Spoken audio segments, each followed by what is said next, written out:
out of all the women I've had sex with, I've only had sex with 6. I probably... Wait, whoa, what? Yeah. What? Yeah. You've only had sex with 6 women? Yeah. Me too.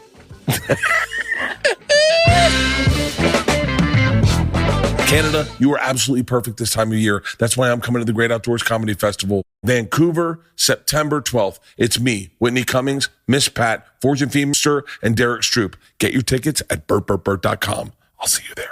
The Permission to Party World Tour kicks off September 18th in Rockford, Illinois, the 19th in Milwaukee, the 20th in St. Paul, Minnesota, the 21st in Duluth, Minnesota, followed by Eugene, Oregon, September 28th. Avoid scalpers and go to bertbertbert.com to get your lowest ticket price. You were talking to Nick Mullen about podcasting, and he was like, I feel like I'm not funny anymore. Yeah. He was like, Come Town was funny. Come Town was so funny. Come Town was so funny. Come Town was fucking hysterical. Mm-hmm. I wonder, why do you think that happens in podcasting, is that it turns into this like hang where people feel like they know you? Because we just met each other for the first time. Yeah. I feel like I know you. Yeah, it's crazy. Yeah. I mean, what I tried to tell Mullen on the pod was, I was like, it doesn't matter what, I mean, if you Come Down blew up and made you a fortune because it was the one funny one. All the rest of the ones we're doing are ticket pushers so they can develop a parasocial relationship with us.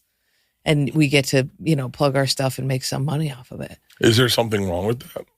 Well, that's what I was asking with him. I don't think so. I mean, my solo pod is like philosophy based. Like I can just get deep in the weeds with people, which I like. Yeah. Because I don't like that everything I do has to be, Yeah. So I like having that. It's like an outlet. And it's also so I don't kill Ian. Because me and Ian would be on the podcast and I'd be like, oh, what did it feel like to lose your dad at 17? And Ian would be like, dude, don't bring that shit up. That's too dark. And I'd be like, all right, come do my solo pod where I can ask you if you want to kill yourself. Ian, I'm a little bit old school of a guy. Yeah. So Ian was the first real curveball I met. Oh, yeah. Where you were like, oh, he has sex with every gender and... Yeah, I still have a hard time wrapping my head around it. And I understand it's a real thing. Yeah. But I have a friend who fucks dudes, like gets fucked by dudes. Yeah. And he's like, I'm not gay. And I was like, I don't know, man. I'm a little confused by that. What? I know. I'm like, I think if you fuck a dude, you're half gay. I think if you get fucked by many dudes, I think you can go ahead and say full gay. Yeah, right? If you're topping on trans women, you can say you're straight.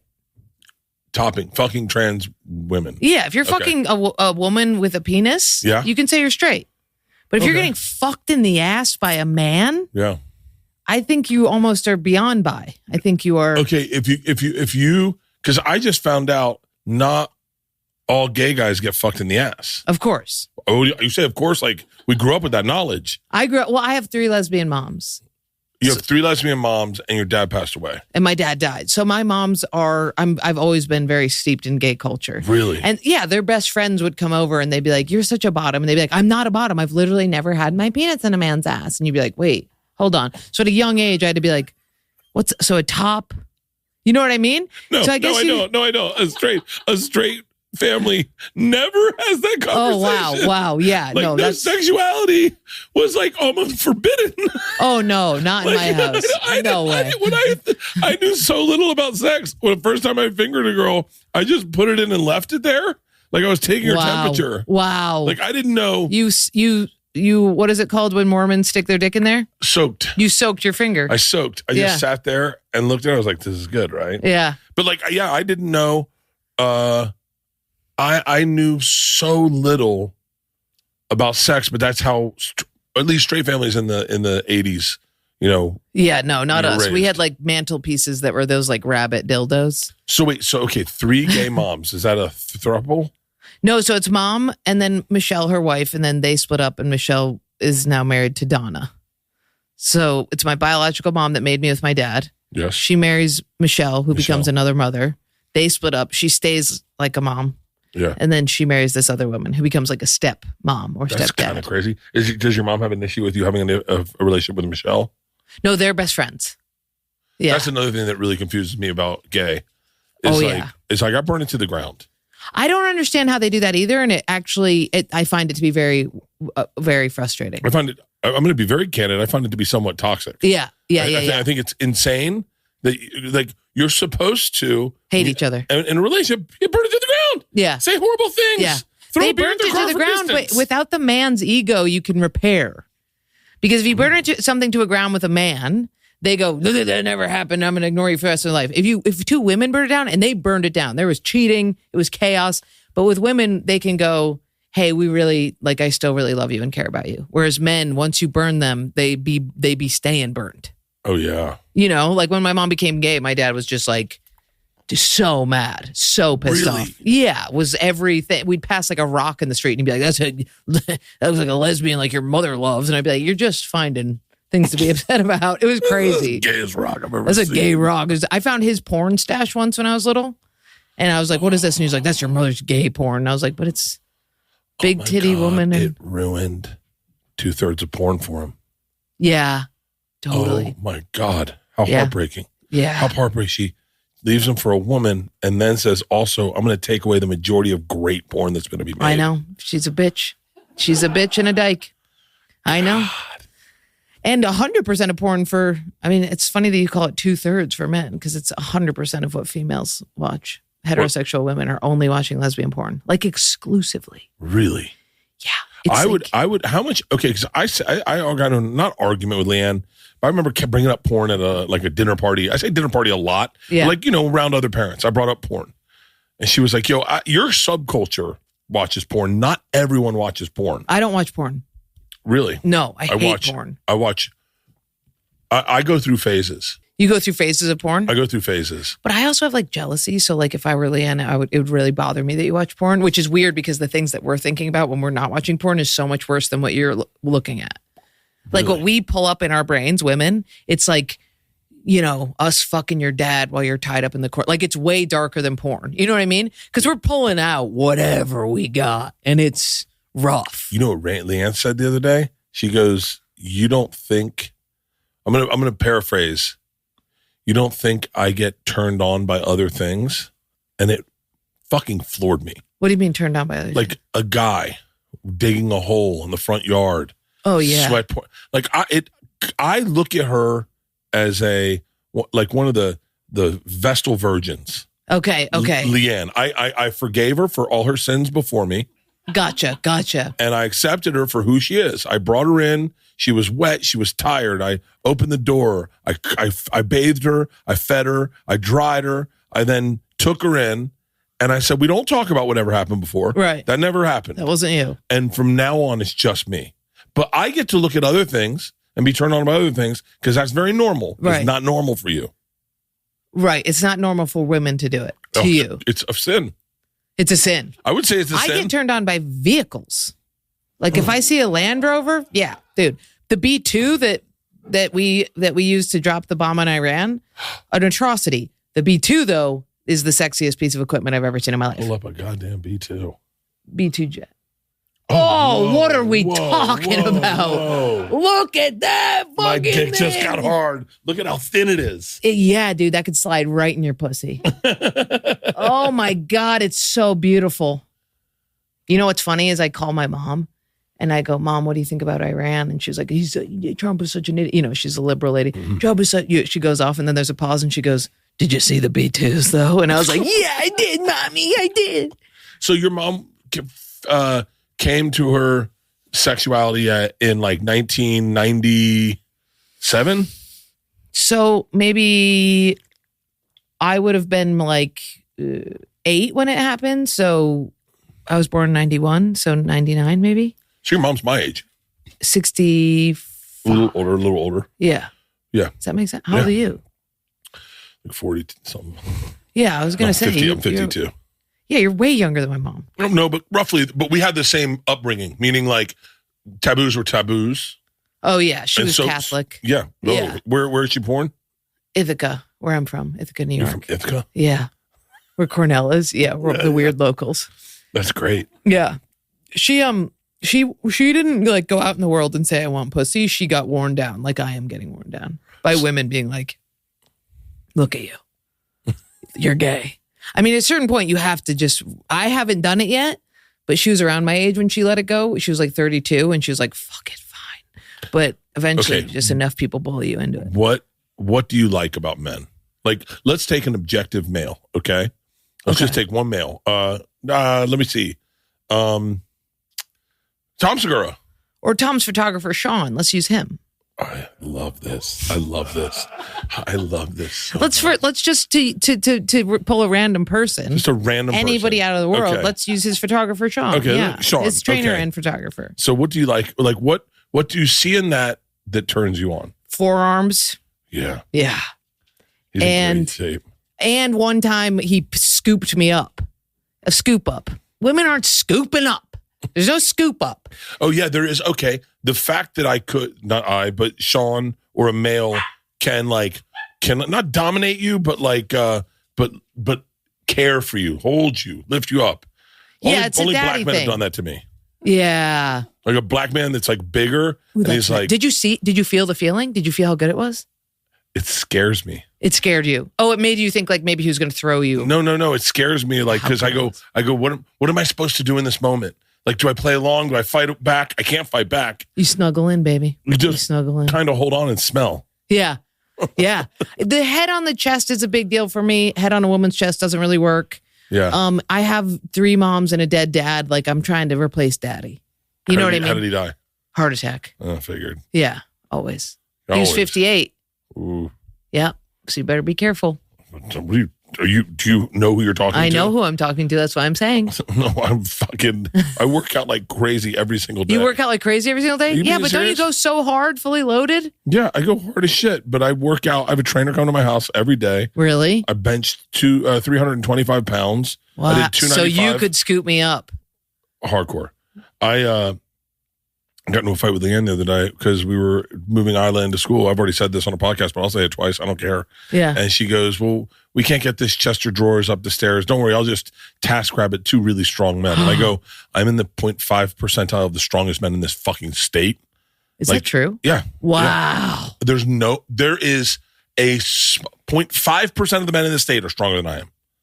And that's crazy. It's crazy, but it's true. It's probably going to go down more because men are getting weak. I have to take a picture of my dog. Men are getting so soft. I'm disgusted by them. It's disgusting. What do you feel? How do you think I feel?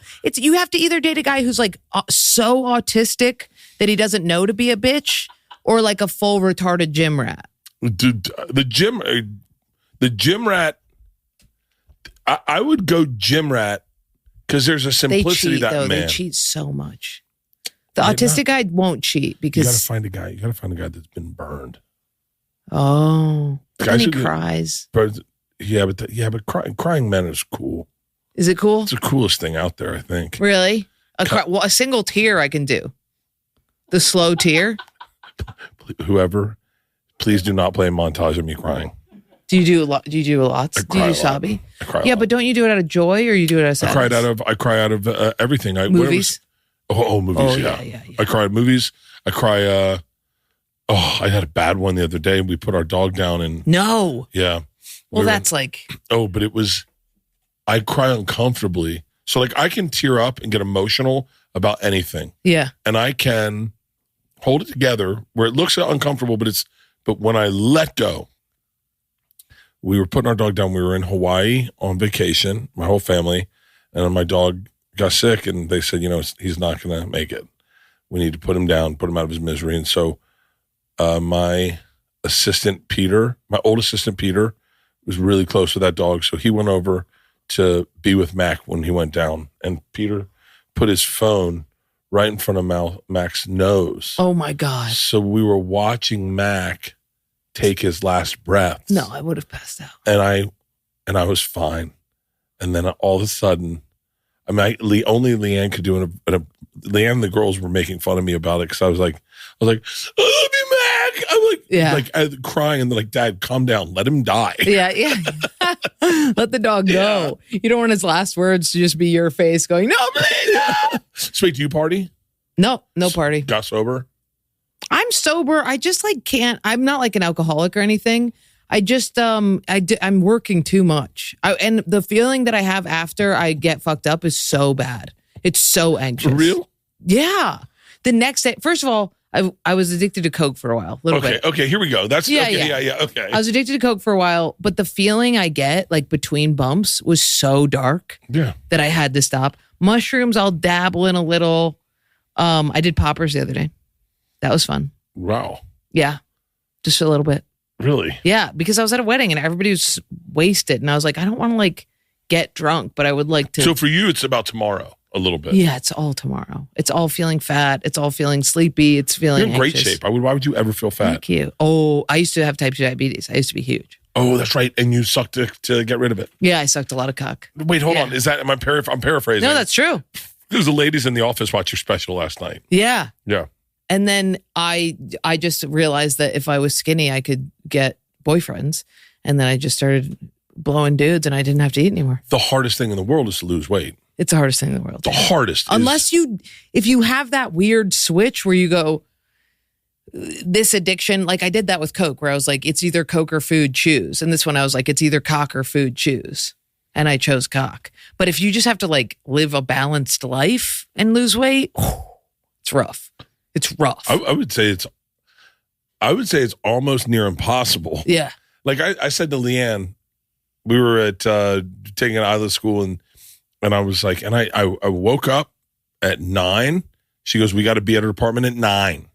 And I'm like, fuck, I need to work out. And she was like, well, you can work out after. And I was like, it doesn't work that way. Yeah. I start my day with a workout. Coffee and a workout is my day. Yeah. And then I don't work out for physical fitness, although that is a derivative. Yeah. I work out for mental stability. Yeah, totally. And so I was like, you got to, let me work out. And then she was like, no, don't worry. So I was like, all right, well, we'll eat clean today.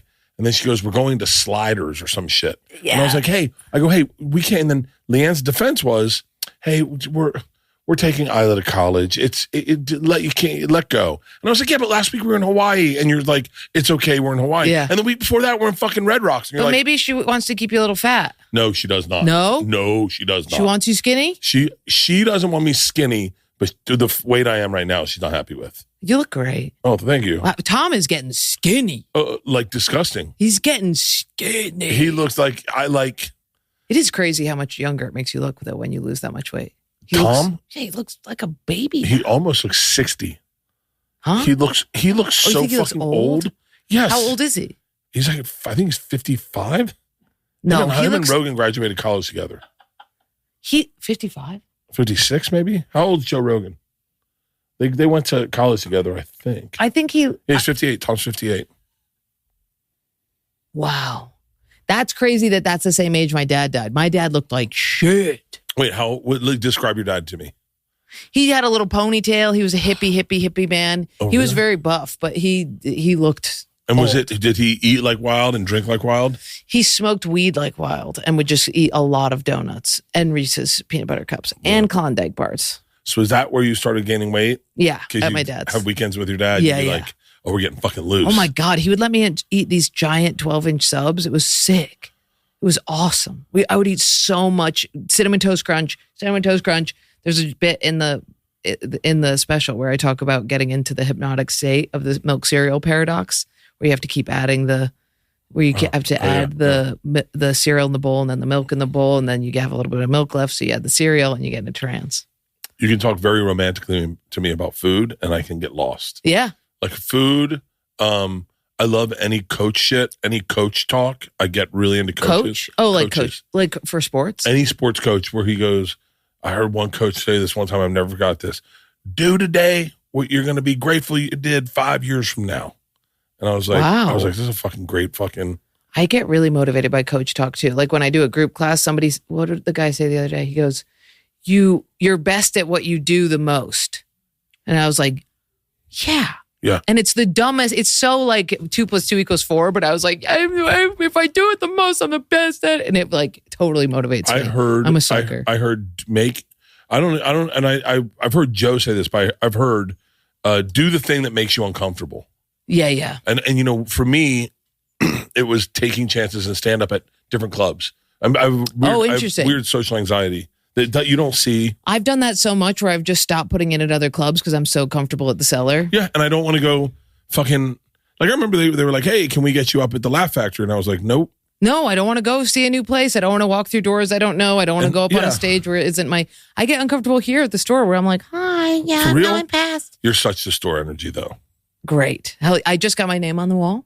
Oh, congratulations. Yeah. And I've been past there for a long time, but it's still, I go up there and I feel. Whereas the cellar, I'm like, well, you won't see my fucking cock, you bit. You know, it's like crazy. I won't go up at the cellar. Really? Like I have, but I would never crawl in. Because if I'm in New York, I'm working. Yeah. So like, I think I'm past the age of going like, I'm not Mark Norman, who's like obsessive compulsive about like getting on stage as much as he can. What do you want from me? You want a toy? I don't have one. You don't know where you are. You never know when you meet famous people. You just want stuff. Go away. The guys at True Classic started with a simple mission: to bring premium, comfortable clothing to the masses. Because looking and feeling great shouldn't come with a designer price tag.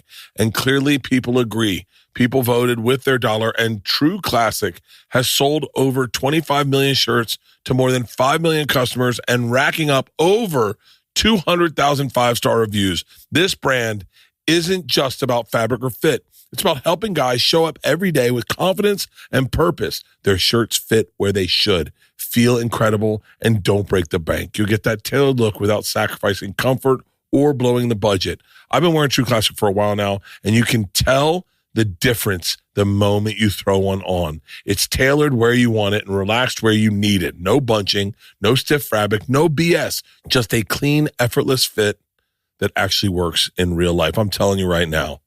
This is the shirts are all about the cotton. It's just about the cotton. It's like the feel of the cotton. Does it feel good on you? And then sometimes designers know that's a good cotton and they just upcharge it because they can, because they know that their name's going to change it. What True Classic has done is they put their name on it and they stand for what their name means. And they stand for keeping it within your budget, feeling great, looking great, and letting you look and feel confident. You can find them on Amazon, at Target, Costco, Sam's Club, or head to trueclassic.com/Bertcast to try them out for yourself. Summer means vacations, outdoor adventures, and longer days, but also less time spent cooking healthy meals at home. Listen, if you're looking for a quick solution that won't compromise your nutrition, Tempo has your back. With fresh, protein-rich meals ready in just 2 minutes, you can fuel your summer fun without sacrificing your health or your valuable free time. Tempo, the official partner of the 2025 CrossFit Games, delivers fresh, chef-crafted, dietitian-approved meals right to your door. Packed with protein, their delicious meals help you keep fueled up and ready for your next workout. Tempo serves up fast, feel-good, single-serving meals that are crafted to cook in just 2 minutes, so you can eat well without sacrificing taste or convenience. With new recipes each week that are made with real ingredients and nutrient-rich, they make it easy to keep up a healthy lifestyle. Tempo's perfectly portioned lunches and dinners take the guesswork out of eating well and are fully prepared and can be heated in the microwave in just 2 minutes. That is the easiest. And I'll tell you what, it takes the options out. You know what your meals are. You know they're healthy. You know they're good. You know they're nutrient rich and protein dense, and they're sitting right in your fridge. And instead of sitting around thinking, what are we going to get? What am I going to get? I'm going to get, what's the thing? DoorDash. What am I going to DoorDash? You see all those options? You know health is right there in your fridge. For a limited time, Tempo is offering my listeners 60% off your first box. Go to tempomeals.com/Bertcast. That's tempomeals.com/Bertcast for 60% off your first box. tempomeals.com/Bertcast. Rules and restrictions may apply. What kind of girlfriend are you? Girlfriend? Yeah. Bad. No, great. I should say needy as fuck. Very, very. I bet I could out-need you. Are you needy guy? No. Are you jealous guy? Really? I'm jealous when Tom talks to other men. Yeah. Like when Tom's like, I'm trying to think of an example. I could think of a good one, but I can't think of it. I'd be like, the fuck's that? Oh, I'll give you a perfect one. Yeah. I was in Serbia and we were doing Two Bears and I didn't know what was going on. He had Brian Simpson on, but I didn't know that Brian. So I did, in my last episode, we did like banked a bunch of episodes. And then I walked out And Brian Simpson walked in, and I didn't know Brian Simpson at the time. And he didn't say hi to me. He just walked in, and he sat in my seat. He did an episode of Two Bears, and didn't introduce himself. And you were up there? And I left. I didn't know what was going on. I thought he was doing Tom's podcast. Oh, wow. And I got on a plane, and I flew to Serbia, and I'm in Serbia, and I'm looking online, and I see Brian Simpson doing Two Bears, and I got so fucking jealous. Yeah, yeah. But Tom knows how broken I am. So, like, he can take care of it. That's good. And, like, he's protective of it, and he understands it, and he understands that I'm very fucking needy. I came into the B&E one day, and he had just a girl sitting in for me who was like, I don't know who she was. She was a photographer that was taking pictures, and I walked in, and she shot up out of the seat, and I was like, what are you doing? And she was like, Ian told me that to get out of the seat before you got in here because you'd freak out. And I was like, yeah, get the fuck over it. What are you doing? It was crazy. I get so mad. Okay, I put a cigarette out on a man's face because he was talking to a girl who's dressed up as a Playboy bunny. I was blacked out, but I put her out right on his face. It was crazy. Really? And it was Halloween. She was dressed as a Halloween, but for some reason in my dumbass blacked out brain, I was like, he's talking to a Playboy bunny. Not okay. I've done crazy. All right. Let's see if I can outdo this. I'm made. I'm so uncomfortable with what I'm about to say. Yes. I made a girlfriend call her ex-boyfriend on speakerphone to check to see if they weren't hooking up. Because I thought she was cheating on me. Because I thought she was cheating on me. Because you wanted to hear him be like, hey, what's going on? Why are you calling me? As opposed to like, hey, baby. She was like, hey, I'm sitting here with Bert. Oh, wow. She said it. And he was like, hey. He's like, he thinks that the other night I was at your house. And he was like, no. He was like, he was like, and then I didn't believe him. I got cheated on really bad one time. And it fucked me up. Yeah. I got cheated on bad twice. Yeah. Twice. And it fucked me up. And I think 3 times, really. Yeah. That same girl I just talked about, I'm pretty sure she cheated on me too.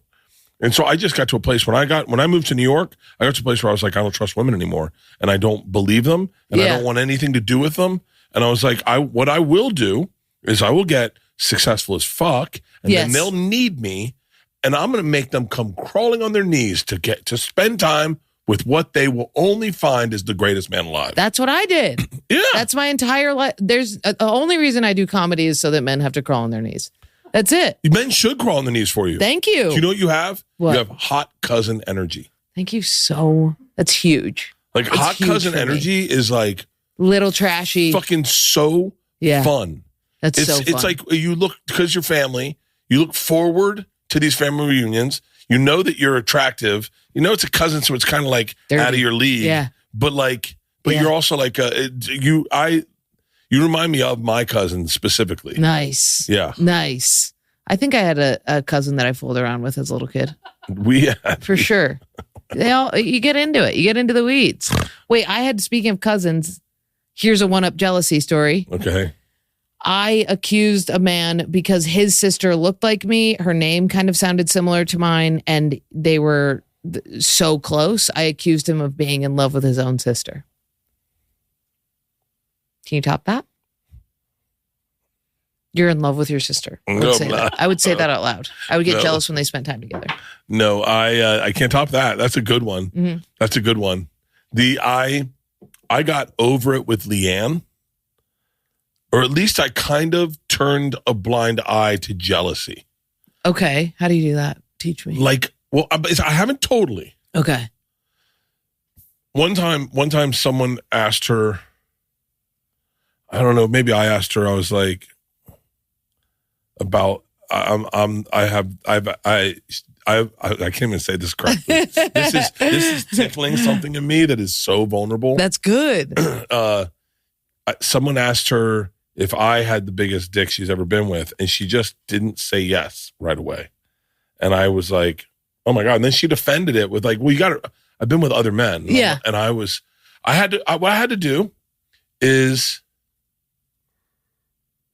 I had to just like Jacqueline Onassis Kennedy, I had to go on with my life.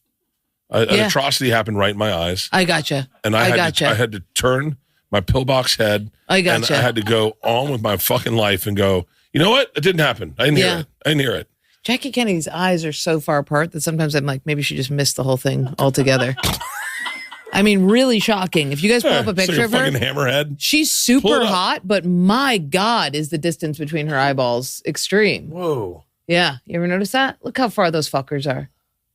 Man, you could have never dated her around my friend group.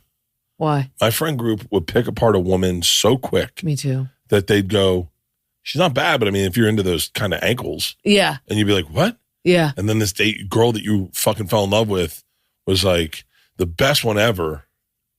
The best one ever. Not the best one. And I apologize if this person is like, oh, I fucking love Bert. I'm listening to this podcast.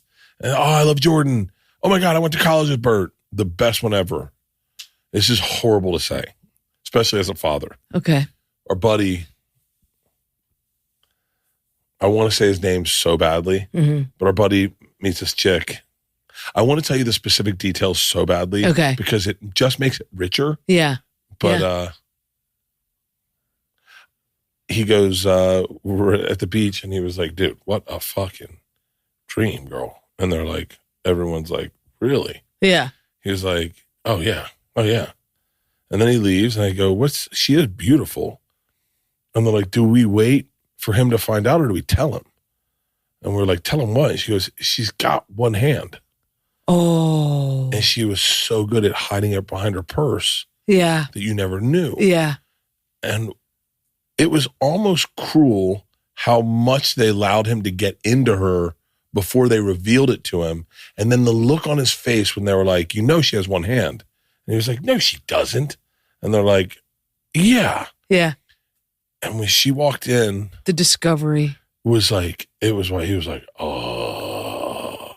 Yeah. But then here's the question, and I could answer this very quickly. Could you fall in love with a guy with a deformity? Of course. It makes them low self-esteem. They won't leave me. Of course.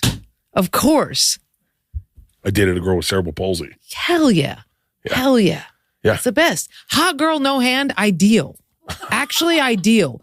Because that one hand is so dexterous. I used to be fat, super fat, which makes me have How fat? Huge, dude. Like, give me a... Like in 6th grade, 200 pounds. Ooh.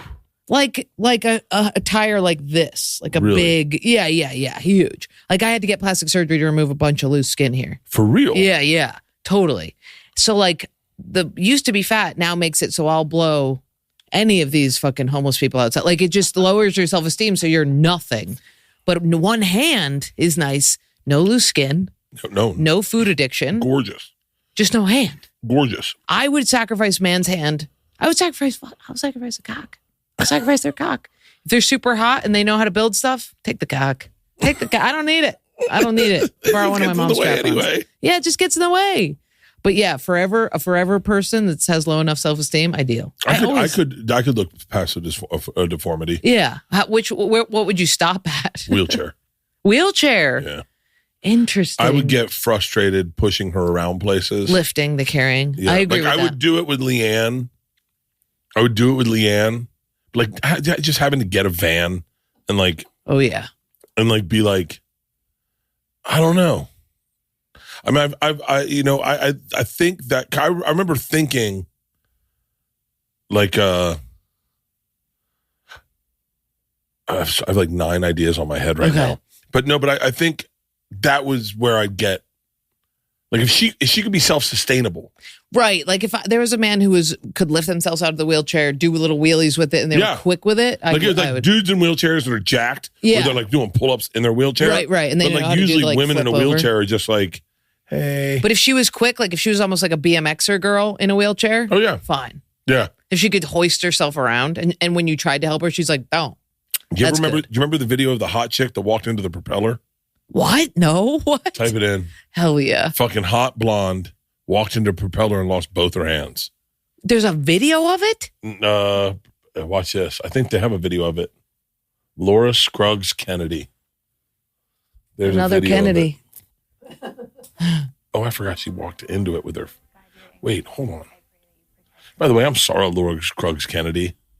Wow, she's gorgeous. When you've been through something so difficult, do you have are just living your life and you are progressing through it. but it just doesn't feel She have no real. lower half or sometimes something insane? I'm I don't know. Can you wait, what? widen This is out? like Like, the craziest story. If I really sit back and think about it. They're keeping us tight on the face. This is not a good sign. go to the high, look for the high part. On a little airport north of our Okay, house. go back. She was just reaching for something. right there. News co-host Jason Okay, hold on. Kennedy. Okay, Oh my hands behind. gosh. There's Hands one. are good. Oh, just one hand. She lost one hand. Oh, fucking done. Fuck her. I'm Done. Yeah, we're married. Done. Co-host Done. Kennedy. I fucking, Oh my god. that guy's lucky. One hand and she has a whole thing about her? Oh, look, she's got a fake hand. You see Yeah. her on her arm? I don't know if I'd do a fake hand. I would do metal. You do metal? I do metal. Just think about how sick that would be. Yeah. Like Mad Max Fury Road I don't know style. if I could do a Barbie arm.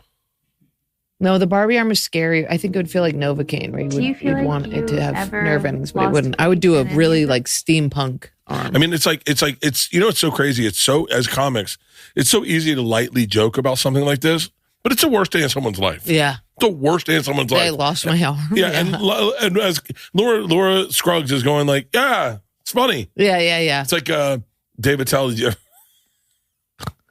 One of the fucking best jokes ever. You weren't in comedy yet, I don't think. I don't think you were at a high school. Yeah. He said there was the young lady Bethany Hamilton who got her arm got bit off by a shark. Oh, okay. Do you remember her? No. Christian surfer child, maybe 12 years wow, old, Wow. and her arm got bit off by a shark. Oh, the whole fucking thing. Yeah, the whole thing. Tiger shark. She was a little kid when it happened. Wow. And I was in Miami with David Tell the weekend it happened. Yeah. And he goes, "Did you hear about the surfer girl who got her arm bit off by a shark? Positive attitude. She said, everything happens for a reason." Oh, was that your evil arm? That's so. Jerking off black cocks and shooting whiskey, while the other arm's like, 2 for Passion of the Christ, please. That's so good. How does he think like this? But she's really inspirational. There's her with her board. Look at that. And there's a bite out of the surfboard. Yeah. Wow. But she still gets up on that thing. It's so funny. One day I'm going to die and they'll make jokes and they'll hurt my feelings. Yeah. And they'll, but not I'll be dead, but my kids, it'll make them sad. I hope I die in like a fucking epic, like undeniable. Like they're like, oh my God, what a I'm fucking afraid legend. of you guys dying in private jets. You private Really? jet people.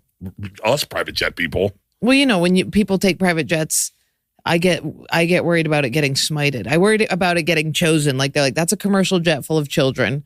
That's Bert, one guy. I'm going to kill Bert. That's what I worry about. When people are like, do you want to come on the private jet with me? I'm like, I'll take the commercial one with the baby with one arm. You know what I mean? Commercial jets are so much more comfortable. Are they really? Oh, yeah. I did one private jet with Louis once. It's loud. Mhm. It seems louder, And right? it's terrifying to take off. Yeah. And it's bumpy as shit. It's so bumpy. I hate Yeah. the bumps. Yeah. Getting into LA, you know how everybody's hot here and it's awful? The pilot was the hottest man I've ever seen with a thick, caked up ass. And I was like, that's crazy that man is a pilot and looks like that. Worst flight I've ever had. Just fucking, and I was For like, real. yeah, hot people can't do jobs. No, I would even argue more than that. I would say there should be a penalty taxed on you as an attractive person. Wouldn't that be nice? Yeah. A little tax, a little hot tax. Because at first you'd be like, hey man, you're too attractive. It's an extra 5%. And at first you'd be like, oh, nice. Like, Tom Takar, one of the funniest comedians of all time, Yeah. has a joke about hot tax. oh, for real? Yeah. And you'd be like happy about it. You'd be like, oh my God, the taxes are high this year, because you'd be hot. They would Yeah. love that. I think that would be good. Yeah. Who do you sound like that I keep hearing? I'm on Instagram. You are on Instagram. Yeah. Do you feel like, so I'm wondering this a little bit about myself. I feel like there was a period of life where I was in front of the crowd doing what I wanted to do and I never looked at the crowd. Yeah. And now I feel like I'm a part of the crowd and I'm not doing my own thing anymore. Oh. And when we talk about podcasting and crowd work clips and posting clips and content in general, Yeah. it begs a question: am I living an authentic life or am I performative for performative sake? Like, how much of what I do is authentic to the art? Like, one of the biggest things I've heard from Louis and Colin Quinn is kill your podcast. Kill your podcast. Just do stand up. Don't let them know Wow. everything about you. And it's the sexiest thing I've heard Yeah. come out because I really respect those guys. I respect them too. The thing with Louis is he gives a lot of advice that is from his generation. Yeah. You know what I mean? We're in a different generation. We're not in a generation where we can just all of a sudden write for Conan or do what he did where you just get thrown an HBO special. Like, and he was on Opie and Anthony all the time. Like he was doing this shit. Yeah, he was. And yeah. You know what? Fuck Louis C.K. I know. I tell him this. I'm like, dude, it's a very different world, and he has really stark opinions, which I like. I like when people stark opinions, but now I realize they're because he's Louis. Yeah, I know. He'll be like, everyone's advice. I know. Colin Quinn had Tough Crowd, and he was always on Opie and Anthony. Yeah, always. And dude, Louis will be like, I don't write down jokes. I just work them out on stage. I'm like, yeah, these open micers don't have an hour of stage time in front of their fans, dude. Don't tell kids not to write. They're getting worse by the day. I said my favorite Louis story is this is how I don't know if what the word is, but how self-focused I am. Yeah. I'm very self-focused. Narcissistic? No.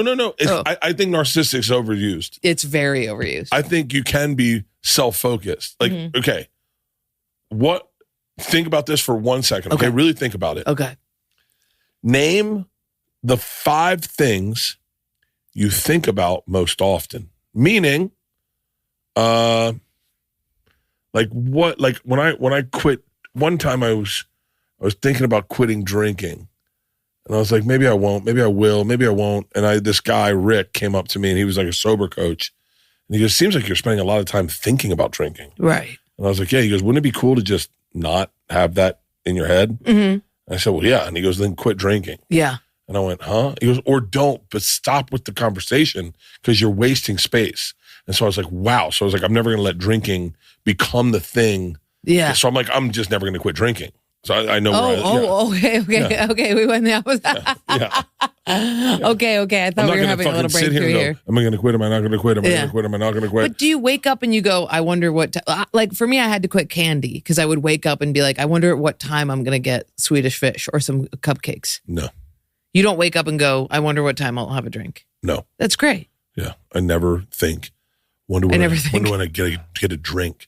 But do you look forward to it all day? Oh, yes, all the time. I look forward to a drink, but I don't get it all the time. But what does it do for you? Oh. It shuts down the noise. I don't know what. I've never been a coal miner. Really? But I would imagine the second you hear the bell, and you know you get to come out of that hole. Yeah. And you know you got a shower ahead of you. Oh, and shower. And you get to go sit at a bar with a bunch of your friends, have a beer. I feel like that's like I look forward to a drink. Like I look forward to it. Yeah. But like tonight I won't drink because I got an IV coming and. Well, how often do you do these IVs? Probably twice a week. And they just replenish your. Yeah. What? Just everything, all your vitamins, all your. NAD? I do NAD. Yeah. I can't do IVs because I faint, but. No, that would be a reason not to. Yeah, I don't like it. But wait. So what do you think about? Like at the 5 things you think about the most. Dog. Okay. I like where you're at. Dog. For sure, dog. Weight, hardcore. Really? Food. Okay. X. It would be great to get that out, huh? What? To get rid of that one. I want it out. I'll cut it off the great? finger. It's so great when it goes away. It is great, but I don't know if you can force it. I think it just all of a sudden you go, huh? It's got to happen. It's got to happen. And then the last one would be, unfortunately, the last one on the list would be, when am I performing next? How is it going to go? Really? Do you like? How often do you think about? How free are you to think about just comedy and all those thoughts that permeate? How free are you to like witness comedy? Or do you have to make a moment to sit and write? I have to. It's all the time. There's a running thread of comedy. Everything I'm saying, I'm thinking about writing down 100%. Yes. So it's almost like that's a subconscious buzz. So that's subconscious. Yeah. Yeah, totally. I'm never like, people never say like, that's a bit. And I haven't already thought, of course it is. That's why I said it. You know what I mean? And so that's all the time. When I have actual time to think about that's comedy? That's so funny when they do that. Yeah. You should write that down. Oh, really? Yeah, what? The second I see a human being laugh, I go, yeah, it's in it's in the roster. This episode is sponsored by BetterHelp. Look, I have done this so many times. Turn to Joey Diaz, my hairdresser, Romy, and just a random stranger in a bathroom for life advice. But when you're looking for real help about relationships or anxiety or depression or other clinical issues, they're not going to have all the right answers. Instead, you can get guidance from a licensed therapist online with BetterHelp. BetterHelp therapists work according to a strict code of conduct and are fully licensed in the U.S. With over 30,000 therapists, BetterHelp is the world's largest online therapy platform, having served over 5 million people globally, and it is convenient. It is the only reason I'm talking to you about them. It is so convenient. You can join a session with a therapist at the click of a button, helping you fit therapy into your busy schedule and not vice versa. Plus, you can switch therapists at any time. Look, I've been in therapy forever, and my marriage is my most important thing to me, and I'm not perfect at it. It's my first one. I've been at it for 20 years, and I'm almost getting good. But I'm doing that with a licensed therapist, and it is because of that Leanne and I are probably the happiest we've ever been at one of the most trying times. We just put down a dog. Both our girls are in college. Our house feels lonely, but we are in therapy. As the largest online therapy provider in the world, BetterHelp can provide access to mental health professionals with a diverse variety of expertise. Find the one with BetterHelp. Our listeners get 10% off their first month at betterhelp.com/Bert. That's betterhelp.com/Bert. My back has been absolutely screwed. Why? Because I'm not home. I have the perfect bed at home.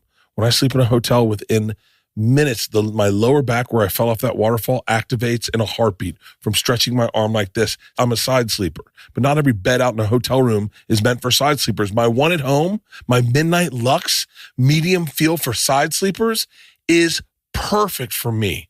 And as Leanne and I are in a sleep divorce, as many people know, because Leanne loves to brag about it, we got her the Moonlight Luxe for a stomach back sleeper because someone just sits there and goes all night long. I'm telling you right now, if you want better sleep, and it's so important to get the best sleep you can, that is more important than going to the gym these days. It's more important than eating healthy. I think sleep is the best thing for you.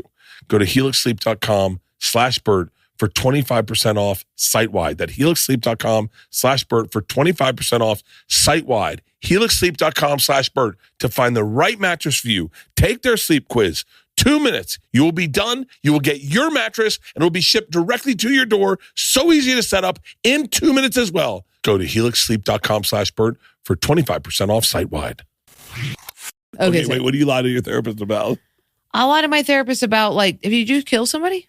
No. I lie to my therapist about, like, I will omit the truth. Like, instead of being like, I emailed my ex, I'll be like, I'm good. I'll do that. Yeah. Or sometimes I'll be like, you ever do this? Like, sometimes I'll be on the way to therapy and I'll be like, the train is delayed. And I'm like, this is your therapist. Just say that you were late. They know you. They know you have ADHD. Just say, yeah, I'm late. It's crazy. I'm treating them like it's a business. It's nuts. But now I have 2 therapists, which is pretty intense. You have 2 therapists? Yeah. I have a daddy and a mommy, basically. I have one that tells me how to make other people respect my boundaries, and one that basically teaches me how to set boundaries for myself. Wait, hold on. I'm curious. You have 2 therapists. Yeah. I have a marriage therapist right now. I basically have a couples therapist and a normal therapist. That's basically what. Okay, that's totally. But I'm single. Sense. Okay, yeah. That makes sense, though. No. I would. By the way, I would keep my marriage therapist. Exactly. That's what I did. We were in couples therapy. Then we broke up, and I was like, "You're not going anywhere, fucker. I'm seeing you every week because you know about this shit." Because my other therapist doesn't know the guy, but this therapist can be like, dude, here's the deal with him. You're great. You're great. Thanks. You're fucking great. Because yeah. What I want to fucking, it's the reason that if Leanne died, I wouldn't date another girl. Why? Because I don't want to put in all the work. No way. Like all the inside jokes we have, all the fucking things that I don't need to, like. Dude, I don't even like meeting a new person and being like, having to be like, how many siblings do you? I can't. It's awful. I can say to Leanne, one thing that she goes that makes her smile. Yeah. And it's so ingrained and textualized within our relationship of 24, 25 years. Yeah. That like just one thing I said 25 years ago. Yeah. That's an inside joke that I'm not going to wait 25 fucking years again with a new person. Yeah. Yeah. Who, by the way, is going to be fucking 30. But she's not going to get any of my references. She's going to be a baby. She's going to be. I said to Leanne, she goes, "What do you think your next wife's doing right now? If you were going to get married, what do you think your next wife's doing right now?" I said, she doesn't speak English yet. Yeah, and Leanne was like, "How old is she?" I go, "Oh, she's not from this country." Oh, yeah. I would definitely marry a foreigner. I was talking about on stage last night, when people marry somebody who doesn't speak English, I'm like, my first thought is, oh, you're a pedophile. Because I'm like, you're talking to somebody that doesn't, it's like a baby being like, can we go to the dinner? And you're like, yes, honey, we can. That's scary. Yeah, that is creepy. Yeah, right? It's creepy. The other thing, that's the sunken cost fallacy with relationships, where you think you put in, it's like when you put in too much money in the pot. Fallacy, you mean? When you're playing poker and you put in too much in the pot, so you keep staying in. Yeah, you're pot committed. You're pot committed. So that's what happens in relationships, is you don't want to start new. So you stay in bad ones for a long time. I stay in bad ones for a long time because I'm like, I'm not doing this again. I'm not having weird sex with a strange man again. You know what I mean? Where you have to meet somebody and then a week in, you're like, all right, it's time to have the sex. And you find out they do something weird because their ex used to like it. And you're like, fuck, now I have to tell this guy that it's weird to use 3 fingers instead of 2. It sucks. Wait, I wonder what I do that was weird. You don't do anything weird because you know each other. No. But I brought it into Leanne. Like I remember one time she was like, let's play a game. I'll name the stuff I don't like and you name the stuff you don't like. Let's play a game. I need some things to stop. Yeah. And she was like, I was like, well, I like everything you do. She's like, cool. My turn. I go, yeah. She goes, I don't like licking. I was like, oh, I lick all the time. She goes, I know. She goes, and I just smell like spit. Just licking is disgusting, sir. I love licking. Like licking. Not anymore. I don't lick. I had one guy lick right across my face. Horrified me. Horrified. Like he was trying to mail you? Yeah, exactly. Yeah, totally. It was crazy. But you just lick the body parts? No, like the neck and the ear and the neck. The neck. Yeah, licking is a little stinky. Yeah. Oh, yeah. You smell like spit. Yeah. Wait, hold on. What's the weird, like, what's the weirdest thing a new sex guy did with you where you were like, where you had to say like, hey man, that's not me? I never say that's not me because I'm a little bitch, but I try and, you try and, push your way out. I've had guys inch their butt up because they wanted me to eat their ass because their ex did that and I do not eat ass. I had one guy who would give you, who would grab your underwear and give you front wedgies. Well, is that a thing in porn? He would do it every time. I've seen it in porn. I've seen it in porn. I don't like that. No, I don't. That hurts. Rope burn on my vagina. I can't imagine. And he would yank it up and I'd be like, oh my God. And he'd be like, you like that? I'd be like, no. But I was, 19. So I was like, yeah, whatever you want me to like. But now it's like, sometimes like you get a guy who hits you with a high voice moan, like a, yeah. And you go, oh, I can't do this ever again. I didn't talk during sex for like probably 20 years. I think that's the goal, is to get to a safe place with somebody where you can talk. I've never spoken. Is it for real? I do not speak. Never. But that's a goal, to be with somebody and you can be like, shut up, bitch, like that. Yeah. Right? Wait, hold on. If silent. Me and you had sex, it would have been silent. It would have been silent and horrifying. People would have broken into the room and not known we were in there having sex. Yeah, they thought they would think it was necrophiliism, but at two corpses at each other. So wait, I never spoke because I never felt comfortable. I never felt like I could be myself during sex. Even married 20 years, I could never know what it means to be yourself. You know what it means to be yourself? I think, and I could be wrong. But to be able to say anything you're thinking and wanting in the moment. Yeah, I've never been able to do that. I never felt safe enough. Dark. What, do you think so? Yeah. Really? It'd be dark. Yeah. Like, what would you say that would, like, I think that it would be, so like Leanne, I think Leanne initiated that, where she said something wild to me one time. Okay. And it threw me off guard. And I was like, whoa. Because Leanne and I were very meat and potatoes for a very long time. I remember saying to her, I am so grateful that I had just meat and potatoes that I liked. I like meat and potatoes. I'm so grateful that I had it for 20 years. But I'm so grateful that I get what I get now because this is so much better. If I had gotten this 20 years ago, where would we be at 52? Yeah. Like right now, You'd have to go to meat and potatoes. Or maybe you just be like, fuck it. Do you want to do a threesome? Yeah. something weird. Yeah, you see, like, I don't think those threesome marriages ever work. No, they're quite scary. I've seen a lot of those in the audience where I met a couple who came to like 3 of my shows. So I saw them throughout multiple years and it was like, we're poly. This is my partner and the girlfriend. And I would ask them a million questions. The next time it was like, well, now we actually have a second apartment where this couple lives together and and then by the time I saw them the last time, they're like, yeah, we dumped our spouses and we're together. I'm like, yeah, we're monogamous creatures. It never works. We're little penguins. I love when you meet a throuple and they're like, it's normal. And you're like, no. Why do they all talk like that? They all talk like that. They're like, yeah, what? We don't believe in best and math. And you're like, don't act like this is not insane. I met a throuple with another man that was like, I was with a friend of ours and we met a throuple and I was like, okay, I'm weird because I've never heard of this before. And I think they had a kid together. The 3 of them had a kid together. Whoa. Yeah, I know. And then I couldn't say anything, and I was just quiet. And then my buddy's like, "That's fucked up, right?" And I was like, "God, thanks for saying something." Good. They had a kid together. Yeah, the 3 of them had a kid. I think they just all fucked, and they didn't know who pregnant. 2 girls, 1 guy. 1 girl, 2 guys, which that's kind of hot. It's kind of hot. It's insane to me. As a girl, yeah, but then is 2 guys sexy? So I always do they fuck each other? No, I don't. I mean, I could never get hard with another dude in the room. Oh, yeah. There's a hot way for you to do it, which is like, dude, we're going to fuck the shit out of this bitch. Get hard. Because we're going to do that. Halston, come in here. Yeah, like there's a way to do it in a way that's like, you're a little bitch. You better get hard so we can fuck this girl. As opposed to like, let me fluff you up so we can have sex with this woman. Yeah, that just creeped me out. Like I could not. I wish I was a little more. I'm open-minded to other people's lifestyles, but I could never add that into mine. I'm like a bad person with that shit. I mean, it's crazy. Like men can't do anything without me calling them gay. It's crazy. Really? It must stop. Yeah, it's like I'm like the most traditional person. I mean, except for I want to be able to act like a boy and not have people say I'm gay. That's okay. Leanne, I thought Leanne was gay when I first met her. Yeah. I ran her by some gay friends and I was like, yo, how's she pop to you? Yeah. And they were like, she's not gay. And I was like, yeah, give it. Because I love male energy. Leanne is, we were just saying this. Who was I talking to?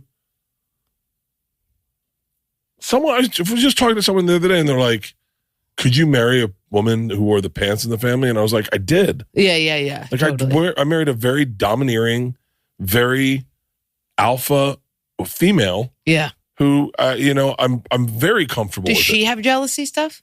Not in the slightest. No way. She found a Hinge account.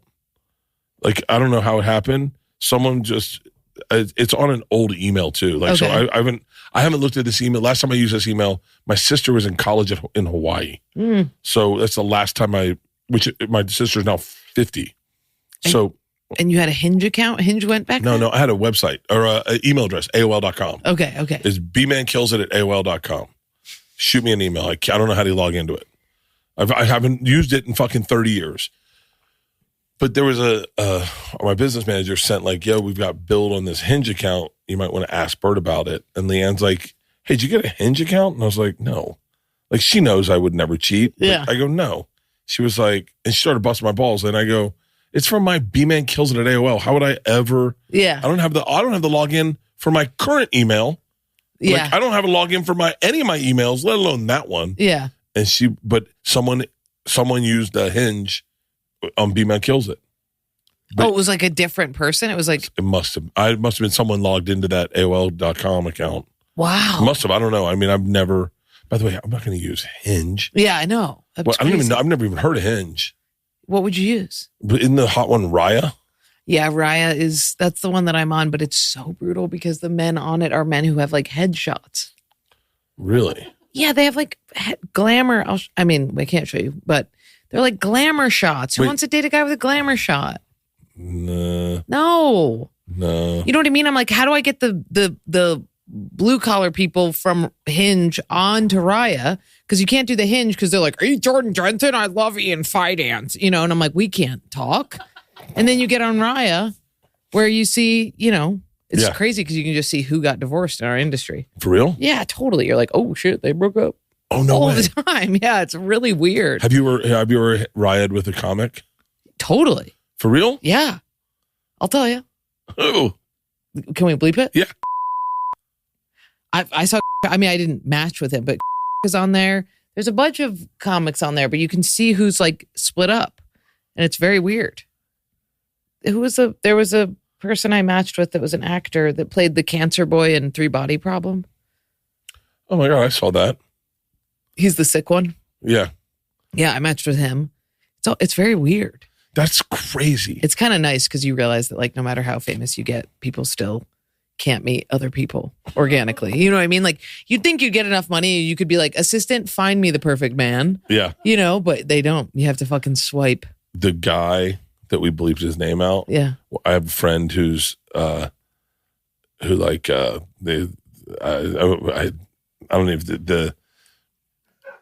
even know how to say it.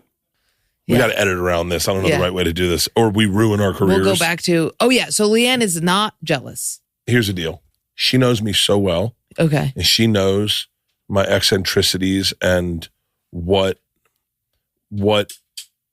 bothers me, what I like, what I'm like. The woman's had sex with me and she knows how I cry. Like how, I don't cry, but like how I feel and how I emote and like what my safe places are. And like, like I've never been like a sex guy. I've never been like I'm trying to get fucked tonight. I need to do. Are we getting pussy or what? I've never. Oh, you've never been that guy. Those words have never come out of my mouth. That's refreshing. In my whole life. Or I've never said, bro, we're getting fucking laid tonight. I've never said we're getting in a fight tonight. Like if I got laid or if I got in a fight, it was just the same as getting a parking ticket. It was an accident. I didn't mean for it to happen. Yeah.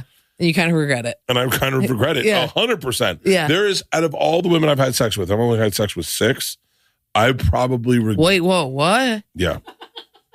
What? Yeah. You've only had sex with 6 women? Yeah. Me too. Your body count 6? What's Leanne's? It's not 6. Okay, great. Good. Just because 6. you have to move very slowly. I have to move so slowly. It is. What about when you black out? No, I don't black out. You never black out. I'm going to have in my life, but I'm not a blackout like wake up. I'm a black. I'm college? Like, Did you go to college? Yeah. Are you being serious? I was famous for going to college. Yeah. So didn't you fuck everyone there? No. Look, I'm a slim wallet guy. And if you're a slim wallet guy like me looking for a unique modern design that can hold up to 12 cards plus cash, then Ridge wallets are the wallets for you. Made with premium material like aluminum, titanium, and carbon fiber with over 50 plus colors and styles to choose from. This is your wallet. All of their products have a lifetime warranty, and this is literally the last wallet you're going to have to buy. Look how thin that is. You're never going to even notice this is in your pocket. And it just isn't about wallets. They create premium everyday carry essentials like key cases, suitcases, and rings, all built with the same sleek, durable design. And here's what I love about these things. It's just one push, and then there goes your card. And if you're old like my dad and you can't use your thumbs anymore, he's literally, I got him one, gave him one in Hawaii because we had one from the office. I was like, I think my dad would love this. And he kept going like this all day. Buddy, look at this. Card just comes right out. Just comes right out, big guy. How great is this? For a limited time, our listeners can get 10% off at Ridge by using code Bertcast at checkout. Just head to ridge.com and use code Bertcast and you're all set. After the purchase, they're going to say, hey, where did you hear about us? Please support our show and tell them that our show sent you. Dude, nicotine is everywhere right now. And if you're not using it, I kind of don't know what kind of person you are. The best are the Lucy pouches. The Lucy pouches are nicotine pouches that are 100% pure nicotine, but the Lucy breakers are nicotine pouches with an extra surprise. Each pouch holds a capsule that can be broken open to release a little extra flavor and hydration, or if you're like me, you can break it at the very beginning of your session with a Lucy. And here's the best part. Yeah, you don't have to run out the door and wonder where you can find your Lucy's at. You don't have to be getting on a plane and worry, do I have my Lucy's? Do I need to stop by the store on my way to the airport to get a pack of Lucy's? You can set yourself up with a subscription and have Lucy's delivered straight to your door. They've got fantastic flavors like mint, wintergreen, mango, apple ice, and for those morning shits, espresso. But I'll tell you right now, a Lucy goes so nice at takeoff after you've had your first drink on Delta, double jack on the rocks, lots of rocks. You throw in a Lucy, and I'm telling you, it's like you had 3 drinks. It's the best. Let's level up your nicotine routine with Lucy. Go to lucy.co/Bertcast and use promo code Bertcast to get 20% off your first order. Lucy has a 30-day refund policy if you change your mind, but you won't because they're awesome. Again, that's lucy.co and use code Bertcast to get 20% off. And here comes the fine print. Lucy products are only for adults of legal age, and every order is age verified. Warning, this product contains nicotine. Nicotine is an addictive chemical. There was one time I saw a thing on like MTV, and this isn't me, but I understood this guy. Okay. He was overweight, and he had angled himself into the fat guy friend. Me too. And he was like the one that they're like, hey, Flounder showed up. Yeah. Hey, it's Chilly Willy. Now, I was never that guy. Like, Okay. I think there were probably girls I went to college. I know there are girls I went to college with that would say, why didn't you ever hit on me? I was totally hitting on you. I had real, first of all, I wasn't good at sex. Yeah. So I was not like, I wasn't great. Yeah. And I knew I'd have an orgasm fast and I would be embarrassed. Yeah. And I didn't want to share that with just anybody. Like, I was like, I got to like you to show you who I am. To show you that we're going to have to do this twice. We're going to have to do this a lot before it gets good, and it may never get good. Yeah. I can't promise it's ever going to get good. Yeah. So I never wanted to share that with people. And so I would Self-sabotage? Self-sabotage all the time. I remember there was the most beautiful girl, and she ended up dating one of my good friends, one of the most beautiful girls, and summer school, very light campus. We're at, I guess it's Floyd's. I can't remember the name of the fucking Down Under, whatever it's called. I just heard about. Anyway, we're at this bar that everyone went to, but it's like very light. It's summer school. Yeah. And she comes up and she goes, "Why don't you ever hit on me?" And by the way, I was very attracted to her. And I said, "I don't know." And she said, "Why? We're around each other all the time. You make me laugh hysterically. Yeah. I love being around you. Why don't you take me home tonight?" And I was like, ugh. In my head, I was like, no. She was like, "Why not?" And I said, "I don't know."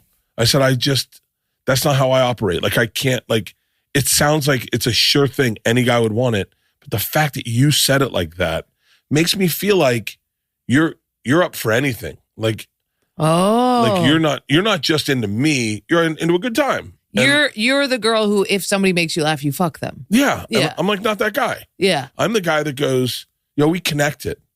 And this was crazy. This doesn't happen all the time. Let's, But she might have been trying to be a little spicy about it. She might have been like, I have a huge crush on you. Let's have sex. She, sidebar, came to one of my shows with her husband one time after that. And her husband went off. Uh-oh. And she was still into me. I was married with 2 kids. I was like, this isn't happening. It's so weird when that happens, when you meet, dude, we were in Venice Beach, me and Sid, and we were like getting food, and this married guy, shirt open, so ripped, hottest guy, just so hot, is just chatting me and Sid up, my trainer up, and we're talking, we're scratching. Anyway, I was very much like, this guy's single. And then I turn, and the whole time there's like this woman with like a little girl in like the front basket of a bike, and they're kind of like just there. And I'm like, I wonder if these people know each other or what's up. And then finally the woman turns to him and goes, "Hey, we're going to go to the skate park now." And he was like, "I'll catch up with you." And she was like, "Okay."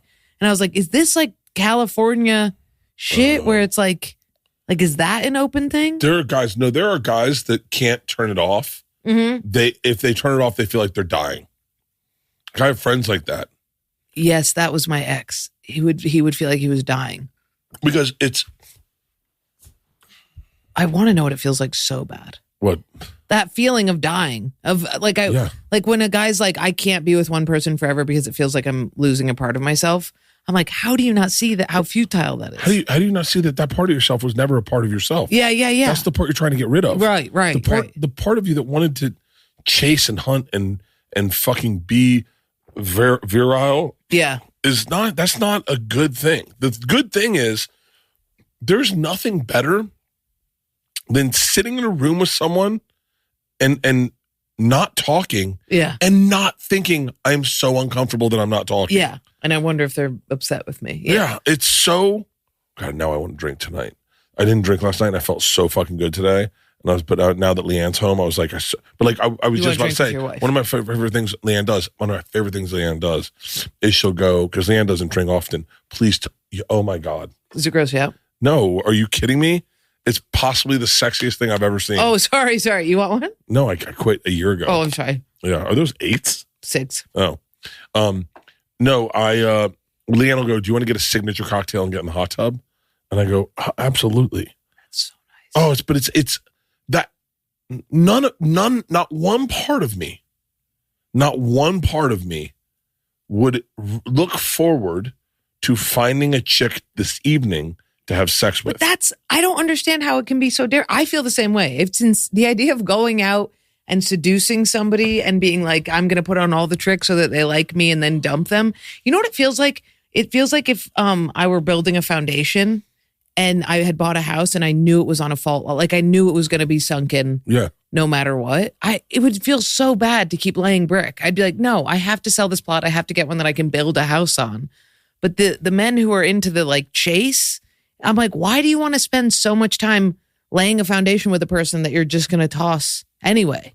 Yeah. But I've tried forever to understand it, because those are the guys I go for, the ones that are like, sorry, babe, you know, I don't go for. You've got, I mean, this is just me speaking, but you've got crazy powerful energy where you feel like someone that a guy would be like, this sounds going to sound creepy, but not like I tamed her, but like I can hang with her. Yeah. And so I think there are a lot of girls like Bonnie McFarlane always had like crazy, before she dated Rich, and she was like, if you just sitting around a table, she was a big ball buster. Yeah. And she was fun. Like that, I think that it's so funny. I thought about this about your special. Because I have 2 daughters, I really enjoy female comedy almost more than I do male comedy these days. Yeah. Because I look at it for what it's speaking to my daughters and the power. So, and I love this fucking deconstructed female that I'm seeing that's showing up these days that is not like my daughter Isla. We were in the car with her boyfriend and she just farted. That's awesome. And I was like, whoa. And he was like, God damn it, Isla, roll the window down. She was like, no, keep them up. Yeah. And I was like, that's the chick I raised. Yeah. That's the chick nice. I raised. Like, and those are my sisters. Yeah. But not as strong. And when I'm watching your hour, it's, by the way, we should have mentioned it before if I have not mentioned it already. It's Take Me With You. Yeah. It's on Netflix. It's probably streaming right now. Yeah. I got lucky enough to get a preview. That's awesome. All the ladies, not all, but Christine watched the whole thing. But most of the ladies saw it. We were playing it in here today. Yeah, but I love that my daughters get to see that, and then that's normal. That's all I'm trying to do, is I'm trying to normalize. I mean, my whole thing is I'm trying to also normalize how the whole self-love movement with women is insane to me, because it takes so much. Like, women think that they just like magically have it. They're like, because I'm a woman, I deserve love. And I'm like, when you grow up in a gnarly way, like if you grow up poor and you grow up fat and you grow up all these things, like, and people go, love yourself, you go, yeah, you don't know what I've seen. You don't know the shit that I know about. So that's a big part of it too, is like this whole, like the whole movement of women being like, men are bad, women are good, men have to earn our love, is like, what about all of the women who are like, I'll take what I can get, I'm trash. You know what I mean? I wonder how many women that speaks for. I wonder how many women, I'd be curious in an anonymous poll to know how many women just settled. I know. Don't you wish you could find that out? If you could really be like, because everybody who's settled says things like this. They say things like, I went for the safe choice and I'm happy I did every day, right? And you're like, I can't tell. It's like when you ask a man if they're happy they had kids. Like right after a guy has a baby, the woman will be like, it's the best thing I ever done. And the man will be vague, but they won't say. They'll be like, well, it changes things. And you're like, okay, I think you might be really scared, you know? Oh, I said, now I know why. I forget exactly what I said, but I said something horribly insensitive after we had kids, after we had Georgia. Because I was like, I was no longer the center of her attention. Oh, yeah. And I was like, yo, I need to draw focus. I need mommy. Yeah, I didn't just date you to have a kid. I dated you for the glow. I need the fucking glow up. Yeah, totally. Yeah, I would be curious. Well, you figure the divorce rate's 50% in this country, right? I didn't know it gets higher the more marriages you've had. I thought it would be the opposite. Oh, I think once you've gotten divorced, divorces are like tattoos. What are tattoos? The things on your arm. Oh, tattoos. Yeah. Tattoos. I grew up differently. It is like that. So when you get... Once you get one, you're like, fuck it. I'm already broken. A breakup is a divorce. Do you know what I never realized? Is like, I'm sure there are regrettable tattoos, but once you get one, the stigma's gone. And you're like, well, yeah, I'll get another one. I don't give a fuck. We all regret most of our tattoos, I think. But I think we mostly regret getting the first tattoo. What was your first one? The first tattoo is just the one that breaks the spell. Mine is a catfish that looks like a penis that I got with my dad. Look at that penis head. It's a cock. But yeah, because you get the one and then you're like, fuck, now I'm a tattoo person. And then I see a picture of my bare arms and I'm like, oh, look at that. Look at that daughter of God. And now it's like, but it's nice. I mean, it's nice to be able to get profiled quickly. Oh, yeah. You know, like I walk into a place and I can be wearing a full yoga outfit and women will know not to be like, oh my God, let me pet your dog. They see me and they go, I'm just going to take it. Wait, how did you avoid all the female vocal inflections? What do you mean? You don't have vocal fry, and you do a vocal fry impression in your special. Oh yeah, like, my sister had it. So my sister, they had a boy and a girl. My parents, they had my sister and they had me, and I was the boy. So I was Jordan. I had to do carpentry. My sister got to be the girl, but they wanted a boy, and they were like, "She's the girl," and she'll be like, I have no idea what you're talking about, but in this house, we close the cupboard, so we leave like, and we're opposites. And I was raised to be like, fuck that. You know, I was raised to sound like a boy. Yeah. And my mom is if she was, the other day I was like, because I always think she'd be non-binary if she were my generation. And I was like, Mom, have you ever thought about what name you would have, like, if you were trans? And she just immediately goes, Dylan. And I was like, oh, okay, we have considered that. She was like, Dylan with an O, not a Y. And I was like, okay. But yeah, she's like that. She's very, like, gruff. And so was my dad. My dad was like so that was just what I was raised with. And my sister, I was like, whatever that is not what I'm doing. Because she was like a D1 athlete and I was super fat. So I was like, okay, I have to go full opposite. Wait, what did she play? Soccer? She played hockey. Field hockey? Ice hockey. My whole family played ice hockey. For real? Yeah. My mom's in the Cornell Hall of Fame for hockey and swimming. My dad played football. I think he played hockey. He was my mom's rugby coach and didn't know she was gay. Little crazy. I was like, you think you just lucked out and found a little boy to fuck? Found a hot little matching tan bear that you can roll around with, and he was like, "Yeah, I was like, "Yeah, that doesn't." She said she was right. You like move this woman to a farm, and she can fucking do all the farm labor just as well as you, and you're like, "This is the best deal ever." I'm like, That's not how things work. Wait, did you grow up on a farm? Yeah, we had horses and a goat. But then by the time I was like of age, it was just like a farm where the farm animals were us, and we were just like wandering around this bazaar. Lots of stray cats. There was horses for a while. Yeah. Like a poor person farm where you're like, it's a farm. People would stop and be like, this says farm outside. And we'd be like, just keep driving. It's not right. We got a lot of mattresses. You need a mattress? We're about to set a bonfire mattress. What's your sister do now? Real estate agent. Really? Of course. Is she on Instagram? She's on Instagram. Jamie Jensen Real Estate. Wait, pull her up. Oh, yeah. EN. Where does she sell real estate? In Ithaca? Yeah. Ooh. Jamie. There she is. That's her. Oh, that I can hear her voice. Yeah. But she's a gnarly girl. She was raised more white trash than me, so she will fuck you up. Dude. Really? Yeah, totally. That's my niece who's exactly like me. Yeah, she's like, she's a beast. She will kill anybody for her family. It's crazy. So what size clubs are you doing right now? Now I'm doing what size? Yeah, are you doing things were different back when I started, and they were like B clubs and C clubs, like whereas like an 80-seater, 150-seater was like a B club, B room. Yeah. And then you had like the improvs that were like or more like the funny ones that were 275, and then you had the big ones that were like 500.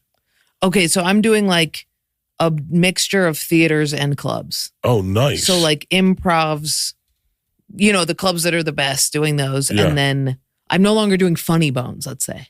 Funny Bones were my favorite. Funny Bones were my favorite starting out, but then I loved couldn't. Funny Then I got tired of it. I couldn't deal with the little tiny green room and the chicken The green fingers. rooms were so small. They're so But small. it's so funny because I fell in love with that lifestyle, and like I would be proud to show it to my daughters. Yeah. And I'd be like, check this out. Me too. And- My friends from out of town, I'd be like, check this out. And they'd be like, this is gnarly, dude, that you have to be in here. And I'd be like, no, we have a couch we're allowed to sit on. It's my couch for the weekend. I remember the Richmond Funny Bone had all the comics files in the green room. This is 21 years ago. Yeah. Yeah. And that's where we found out that Eddie Griffin got a brand new pair of Air Force Ones. There's so many weird ones people have. The Air Force Ones thing. But it's out of your money, I realized. I never knew that about riders. I'm paying for it. I told Big J that. Big J and Dan Soder and I were doing a podcast and they were mocking him. And I go, he does not know this, but he's paying for them. He's also saying, I want to perform every weekend in a new pair of shoes and I don't want to have to carry it in my luggage. I understand that. Yeah. I actually understand that. You know what? I have a problem where I become full rat.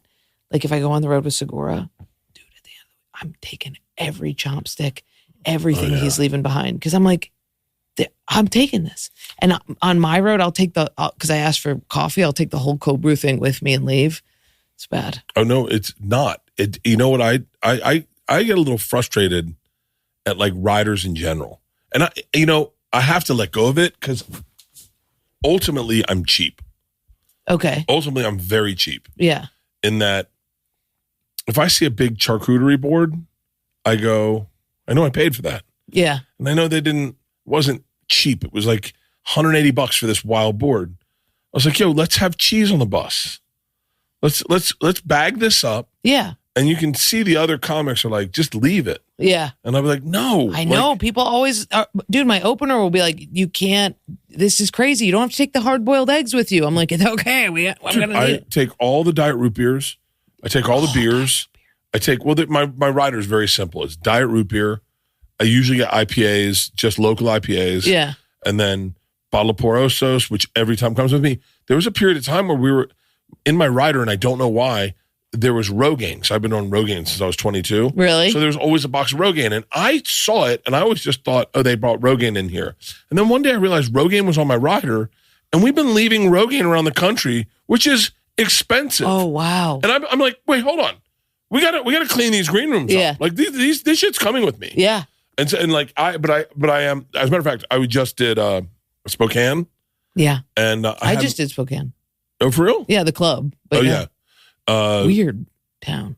Oh, it's an interesting town. Yeah. I like it. It's old school America, I think. It's old school America, but the fentanyl, I mean, it's like normal ass people that are homeless. Like there was like a woman who looked just like me and she was like, I have money, and she had scabs. And I was like, you're this close to being fine, babe. In New York, they're 2 feet off the ground. And you're like, you are far. You are deep in it. But Spokane, I wanted to be like, you need one program in this town and you can clean these fuckers up. Sidebar story, in Spokane, I had come straight from Hawaii. Yeah. And from Hawaii, I'd come from fucking Atlanta. And in Atlanta, I was shooting a TV show, and I had a few watches with me because it's a TV show. So we didn't know what one we were going to wear. So I brought a couple so we could pick and choose. So I had a good amount of money worth of watches in my backpack. I had my iPad. I had my computer. I had all my meds. I had my passport to go to Calgary. I had about $400 in cash, and I just had everything in my life in my backpack. And the guy picked me up from the hotel, and he pulled out in the SUV, and all of a sudden someone's honking at us. Oh no! And they pull over and they're like, "Your gate's open." And so I was like, "Shit!" So I said, "Hey man," casually, I was like, "Yo, I have a good amount of watches in my backpack. Make sure my backpack's here." And my backpack was not. What did you do? So my assistant Kyle was like, yo, your bag is not here. And I was like, no. And I was like, hold on. It fell out of the car, and we go on, and I go to my wallet was in my backpack. So I find my AirTag on my wallet. Oh my God, this is crazy. And I go on and I find it, and it's clearly not on the road anymore. So I'm like, oh fuck. And the homeless people are like aggressive. Yeah. We pull around. My tour manager and my assistant get out of the car and start sprinting to go to get it. Yeah. We pull around, and as we pull up, everyone meets at the same place, and there's 5 homeless people, and they're sitting under a tree, and they have a dog with them. And I was like, hey, have you guys seen a bag? And I'm ready. And by the way, I think I can see my bag. And I'm like, God damn it. I'm going to have to fucking fight these guys to get my bag back. And this girl goes, yeah, it just fell out of the car. We grabbed it. She lifted up a blanket. She pulled my bag out. She goes, we didn't go through it. And I was like, oh. She goes, we figured it just dropped out. You'd probably be back to grab it. So we just picked it up. And I was like. So you gave them $200,000 as a, that's really nice of you. She was like, we figured, and I was like, wow. So I gave them $5. And I was like, thanks. 5? No, I'm kidding. Jesus Christ. I gave them $400. Okay, great. I had this thing once where I misjudged people, where I was like, I had no money. I was like traveling around. I must have been, 17 or something. And I was with my ex-boyfriend at the time, and we like ran out of money. We ran completely out of money. We had no gas, and we pulled up to a motel, and this woman, I'm like trying to haggle with the guy. I'm being like, we could work. We could like whatever. And this woman comes up and goes, I'll pay for her hotel. And basically the night goes on, and she ends up inviting us into her room. She's crazy. She's like, I'm getting crack for us.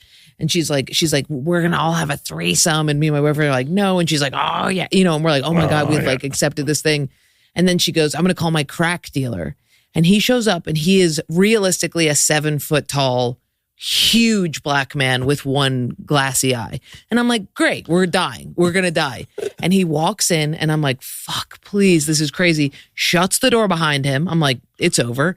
And he goes, you need to let these 2 young people go. And I was like, what? And he goes, also, you tried to buy crack from me. You know that I have accepted Jesus into my life. I do not sell crack anymore, Linda. She was Linda from IHOP. And I was like, oh my God. And he goes, little boy, little girl, get the fuck out of here. I'm going to talk to Linda. And we were like, we slunk out. Bye, Linda. And I remember being like, holy shit, I totally thought I was about to get killed, slaughtered by this man. And he saved me from a little white woman. That should be okay, ready for one? Okay. I love this game.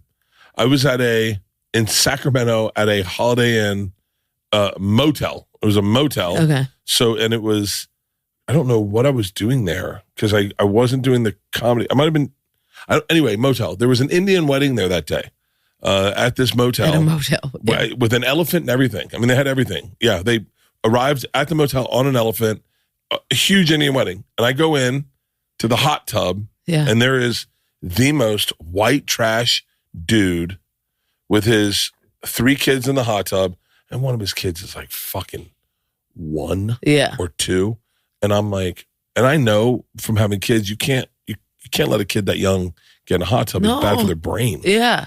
And I'm like, this fucking yokel should not have kids. He has no business having kids. And he turns around. He's covered in tats. He's got like a fucking cigarette and a beer. And he's like, damn it, Brandon, what did I tell you about your little sister? You can't let her in the hot tub. It's not good for her brain. Oh. It's too hot. It's gonna mess up her brain. I was like, oh, he's a good dad. I was like, I thought he was a piece of shit. It's crazy. Yeah. I know.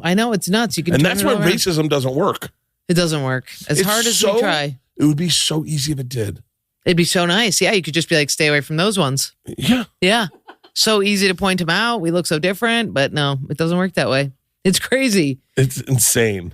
I've tried to do that. I had so many run-ins like that where I'm fully judging somebody and then it turns completely over. It's like I've had it be like, this person is going to end my life, and then they are the savior of my life. It's crazy. Oh, that's every alternative comic I ever met. Oh. Was like, you're a racist, sexist, homophobic asshole. Yeah. Because I look like one. And then I was like, oh, cool. I guess I won't ever speak to you. Yeah. And then you're like, oh, wow. And then it turns out I am. Yeah. But they don't know. They don't know. They didn't know that for sure. People always think I'm very mean because I don't talk to them. Yeah. And I'm like, it's just once they know me, they're like, you're so frazzled all the time that you just don't even see human beings. Like I realize, like you would walk by me so many times and I'd be like, hi, and you'd ignore me. And I was like, oh my God, she hates me. And now that we're friends, I see that you just like, can't, you're just like, what's going on? Where am I? You're like a chicken with his head cut off. I'm like, yeah. So wait, have you done Rogan before? No. I'm curious to hear what goes on your head before you do Rogan. Like, are you nervous? Do you plan it? Like what is? I'm definitely going to tell him things that bothered me about his club. What would bother you about his club? There were a few things. Really? Yeah. Really? There were goofy things. Okay. Like, for example, he was like, you walk in and they're like, this is Kyle. He's going to carry you up the first flight of stairs. He has an AK-47 and a degree in MMA. And you're like, okay. And then he's like, Kyle's going to hand you off to Derek. Derek's going to get you through the second door. And you get in there and you're like, I have everything I need. I'm so protected. I have 9 Kyles. I'm good. And then you get in there and you're like, is there water? And they're like, no, there is mushrooms and smelling salts. And I'm like, just maybe a couple almonds or anything in my rider. And they're like, absolutely not. Monster Energy drink. And I'm like, I need some. I have to go on stage. It's crazy. Do you want to do kettlebells? It's nuts. Yeah, it's crazy. They're like, we have neurotropic dust. And I'm like, I don't know what that is. And I can't eat it. Okay. That would be my one note. That's a great note. Yeah. That's a great note. And a closed green room. I felt like it was like the craziest thing that I had a closed green room. Why? Because people were standing outside the green room being like, why can't we go in there? And I'd be like, I don't know who you are. Yeah. And I'm about to go up on stage. And they'd be like, yeah, but we're going to do giant bong rips before you go up on stage. And I'd be like, no, I don't want that. I would never allow, I've never done this. I mean, I've done this club, but not like, I've never headlined a weekend there. Yeah. But I would never allow anyone in my green room. I'd allow any friend in the green room. Any friend. But I don't want people smoking cigarettes in my green room or hitting vape pens or smoking weed. I don't want people drinking in my green room. I don't drink before I go on stage, and I would like to think about what I'm about to do. Yeah. It's why I love the stand so much. I love working there, but I stopped putting in so many spots because I'd have like an hour between each spot. And you'd go into the green room and it's so much weed smoke with no windows. And I would walk out because I'm so sober, I'd have a full ass contact high and be like, and feel crazy. Well, I could smoke weed tonight. I haven't smoked weed in forever. Are you a weed guy? Yeah. I like edible it. Guy? No. No more edibles. Smoke weed. Smoke weed. Flower. I like to smoke weed. Joint or bowl? Vape. Okay. I like scary. I don't mind a joint. I will not smoke a bowl. Too seedy. Yeah, it's just like what time I'm not in college. Yeah. I can just roll a joint and then smoke it as much as I want and throw it away. And you don't get panic attacks? I do sometimes. Yeah, every guy who smokes weed is like, yeah, totally. I see the devil, but I love it. Dan Soder said we were getting high in Colorado. It was me, Soder, and Big J. I think it was the last time I did Red Rocks. And I was sober, I wasn't drinking. And but I was smoking weed. Yeah. And I said to Dan, I was like, hey, I'm not, I feel like off. And he goes, oh yeah, that happens. And I was like, what? I was like, I'm getting like everything. I think I'm getting a panic attack. He goes, oh yeah, we all get scared. Yeah. And I was like, for real? And he's like, yeah, just know that that's normal. Yeah. And that we all get scared sometimes. And that, hey, sometimes you get scared. Sometimes you don't get scared. I've talked to Soder about that. And he's like, yeah, sometimes I have the whole, I'm having a heart attack. And I'm like, I don't get how it's worth the risk. Oh, because when it works, it works. Like when you go, like if I get high and get in my hot tub, I look at this one tree and I thank it. Yeah. And I'm like, oh, what am I thanking? A tree? And I was like, oh. Okay. So it shows you a better perspective. It changes the way you see things and you get a little giggly. How much longer are you here for? Till I go to Brea Friday. Nice. Yeah. Which is tomorrow. Is that tomorrow? Oh, yo, that's tomorrow. Shit. Oh, shit. Yeah, I go to Brea. And then I go to Austin next week to do Tommy's pod and to do Rogan. Are you doing pod with Tommy? Yeah. Oh, good. I think it's the what is it called? Your Mama's House. Your Mama's House. Yeah. I forget if that's the name of the podcast company or the podcast, but it's all of it. Yeah. Yeah. I'm doing that one. And I've never met Christina and I'm very excited because she used to be a mall goth also. Oh, that's right. Yeah. So I'm excited. Oh, it's going to be a great pod. Yeah. Yeah, you guys will connect. Yeah. Yeah, she is, I forgot about that. Yeah. That's what Tom said is she used to do the same shit. So I love her though. I think she's the most attractive woman. She's beautiful. She's so beautiful. She's always been stunning. She talks out of the side of her mouth, which is the hottest thing ever. Really? Yeah. I never noticed that. She just talks out of, I can't really do it, but it's very, yeah. Yeah, you literally look like it looks like you're doing an impression of her. Yeah. Yeah, that's her. Yeah, I'm gonna need a burqa bag. Yeah. Yeah. Yeah, it does. Yeah, that does sound like a perfect impression of her. Tom and I'm gonna go to Ireland and do whiteface, like Drewski just did. Did you see Drewski do whiteface? No, it's brilliant. What is it? What's he whiteface? Dressed up as a redneck in whiteface and went to NASCAR event and just shy of committed hate crimes against black people. That's Drewski. My God, it's fucking brilliant. It's brilliant. That is going to be so fun. You have to do that. So I'm going to go to Ireland and get do redhead face. But don't you think they're? Oh, I see. But I got to do the accent. It's how long will I last before they figure out something's wrong with me? Can I hear the accent? I haven't. It's not there yet. An Irish accent? Arr. No, pirate. Okay. Top of the morning to ya. No, you can't say that. Hey. Oh, look at me. I've had too many beers. I think they might know pretty quick. Hi. You don't know. I'm gonna do the traveler's accent. Okay. Yeah. Okay. And then they'll be like, I'm going to get it down. And then I'm going to go and do Birmingham. I'm going to do whiteface in all of the white cities and see if I can fit in with them. I think it'll be quick. I think it'll be in the airport and the TSA will be like, stop. Hello. That's not posh. That's the poor. Poor is like, I'm from fucking Liverpool, and rich is, it's a bit more, it's like, if you do an underbite. I'm gonna bring a coach with me. Yes. I'm gonna bring a coach. If you do a little bit of underbite, it helps. I'm gonna do all different white people. Yeah. And dress up just like them. That's good. And do that accent back to them in a mocking way. And Irish is just, you got to have a little bit of like a sing-songy thing in the voice of it. I can do that. Yeah, you just got to sing a little song, do a little tune. And I think that works. I think to in summation, when we look at our careers and what we're doing, yeah, I think it's important to think, what is the next step?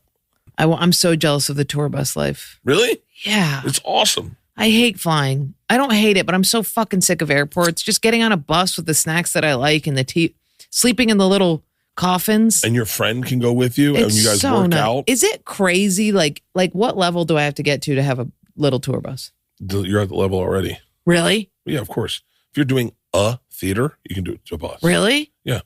God, that'd be so sick. Yeah, I would rather drive for 10 hours and fly for 3. What it costs, I mean, the thing is, here's 2 things that need to happen. You need to have your routing, meaning you need to plan your touring. Okay. And your touring's got to be pretty, because a bus is rented by, like you can't just go like, I'll take a bus this week and then not this week and then the next week. So what you do is you go, hey, I'm going to do a 1-month tour. And then you route it so that your bus can drive it, and you name it, and you create that energy for that one tour, and then you put the bus away. Okay, that's my goal. That's what I want. That's so doable. What's your touring look like right now? Type in Jordan Jensen.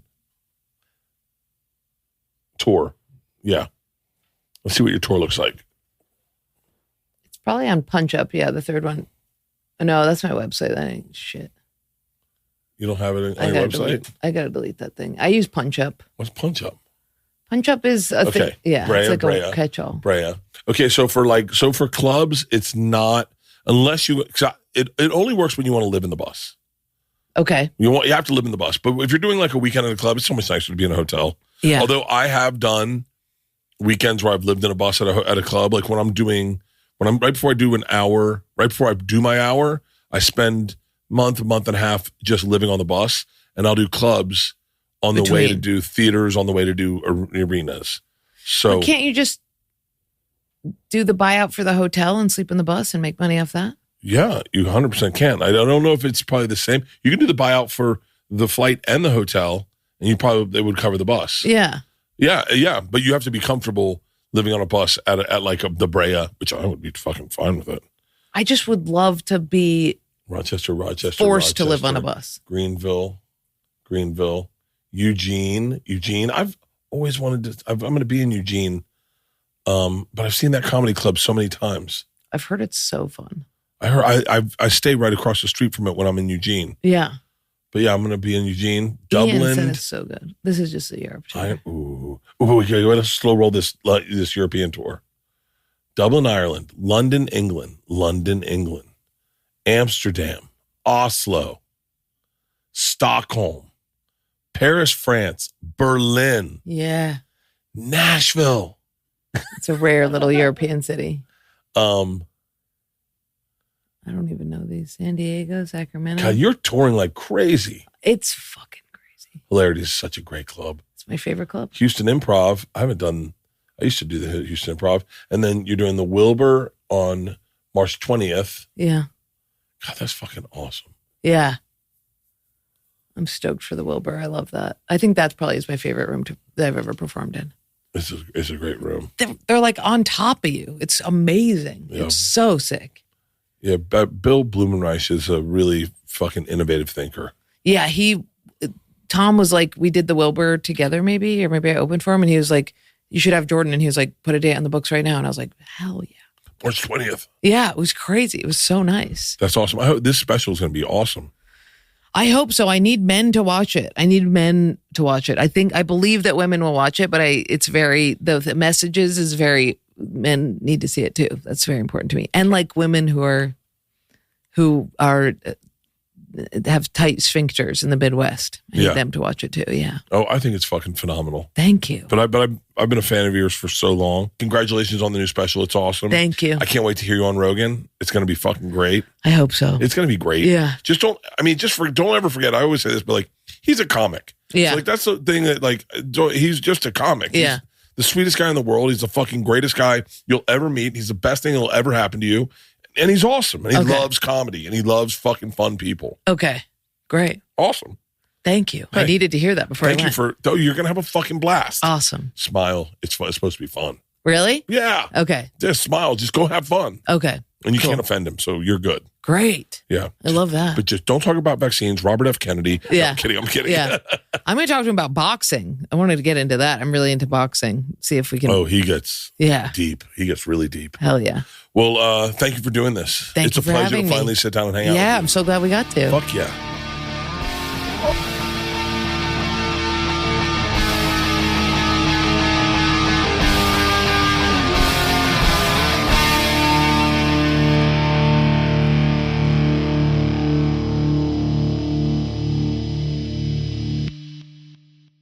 This episode was brought to you by The Machine.